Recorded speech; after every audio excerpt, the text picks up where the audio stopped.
there's been a whole passage missed out between yesterday's gospel and today's gospel.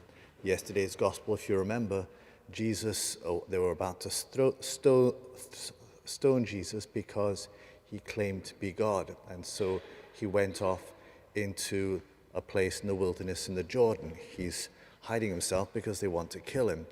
And what's just happened, you got a sense of that at the beginning of the gospel, is that he's come back and he's raised Lazarus from the dead.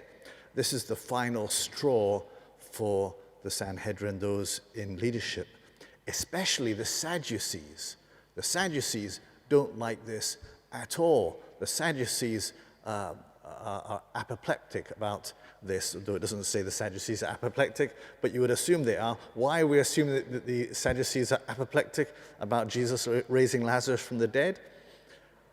Because the Sadducees don't believe in the resurrection of the dead. They don't believe in spirits, they don't believe in angels, they're purely materialistic, and for Lazarus to be raised from the dead is showing clearly that they are wrong in their theology. So they want to get rid of, and the Sadducees are often the priests of the temple, believe it or not. So they want to get rid of him. And so now we are heading towards the Passover of Jesus' death, and the next step is Jesus' triumphant entry into Jerusalem, and then his death on the cross, which they're saying he needs to die to save the nations. And yes, he does need to save the nations, and his death will save the nations, not only the nation of Israel, but all nations. His death will reconcile, will be the key to unlocking the door that separates humanity from God. His death reconciles or opens the door, at least, for that reconciliation to happen, to enable us to enter into a relationship with God. The scattered people will once again be reunited. And it strikes me that often we can think that, the whole thing about the church evangelizing is just an idea that's come from the church at Pentecost. And yet we see here in the book of Ezekiel this prophecy that the Lord will reconcile the nations to, that's the wrong book.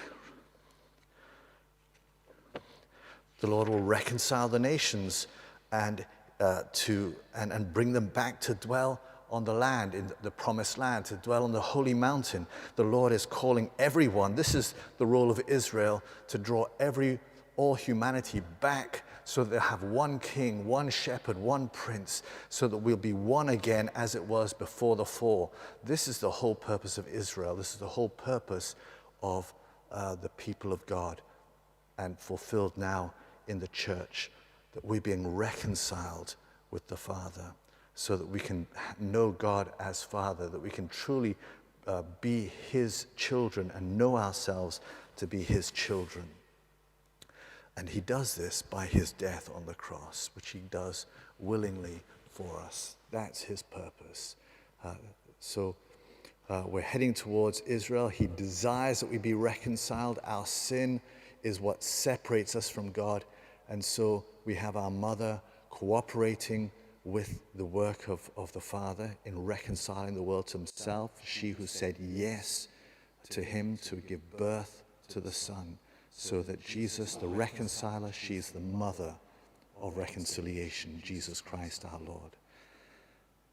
And so we hopefully will be participating in that same mission, but we too also need to be reconciled.